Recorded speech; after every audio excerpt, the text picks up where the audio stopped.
யாரு நான் அவனுக்கு எடுக்கிறேனா? அவன் நைட்டு பஸ் ஏறும்போதே வைன் ஷாப்பில் பிளாக்ல 2 உஷார் பண்ணிட்டு தான் வந்திருக்கான். என்னங்க சொல்றீங்க?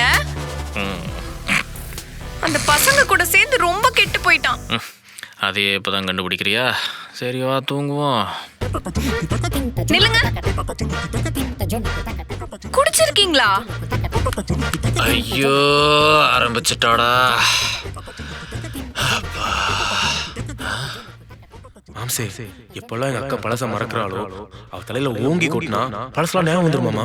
அதே மாதிரி ஞாபகம் வச்சுக்கிறத கொட்டினா மறந்துடுவா.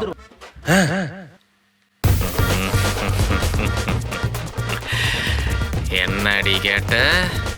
குடிச்சிருக்கீங்களான்னு கேட்டேன். ஆமாண்டி குடிச்சிருக்கேன்டி. அப்பா எல்லாத்தையும் மறந்துடுறப்பா. ஃப்ரெஷ்ஷாக ஸ்டார்ட் பண்ணலாம். என்ன மறந்துட்டியா? எப்படியும் ஃபேமிலி சீக்கிரட்டை கண்டுபிடிச்சேன் பாத்தியா? இப்ப எதுக்கு கொட்டினீங்க?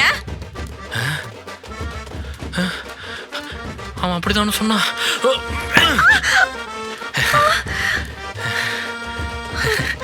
சிரிக்கிறா சிரிக்கிறா.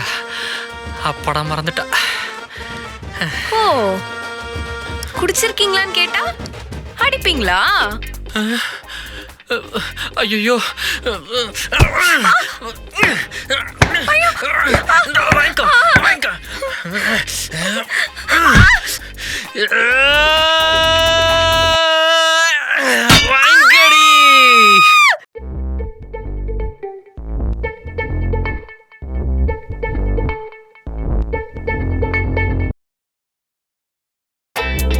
மாம்சு, என்னையா பண்ணி வச்சிருக்கேங்க அக்காவை?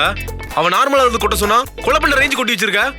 டேய், உன் மேல கொலகான்ல இருக்கேன், உயிரோட புதைச்சிருவேன்டா. பேசாம வந்து உட்காரு. ஐயோ, ஐடியா கொடுக்குற மூஞ்சிகளை பாரு.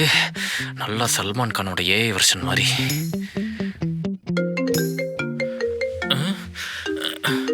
டாக்டர், ஹலோ சொல்லுங்க டாக்டர்.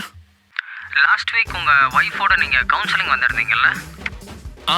ஆமாம், நீங்கள் கூட 1 வீக்கில் ரிப்போர்ட் தரேன்னு சொல்லியிருந்தீங்க. ஆமாம், அதை பற்றி பேசலாம் தான் கால் பண்ணேன். சொல்லுங்க டாக்டர்.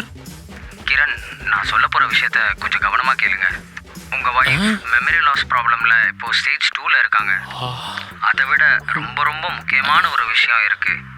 தப்பி தவறி கூட அவங்க தலையில சின்ன தூசி கூட விழாம பார்த்துக்கோங்க. அப்படி அடிபட்டா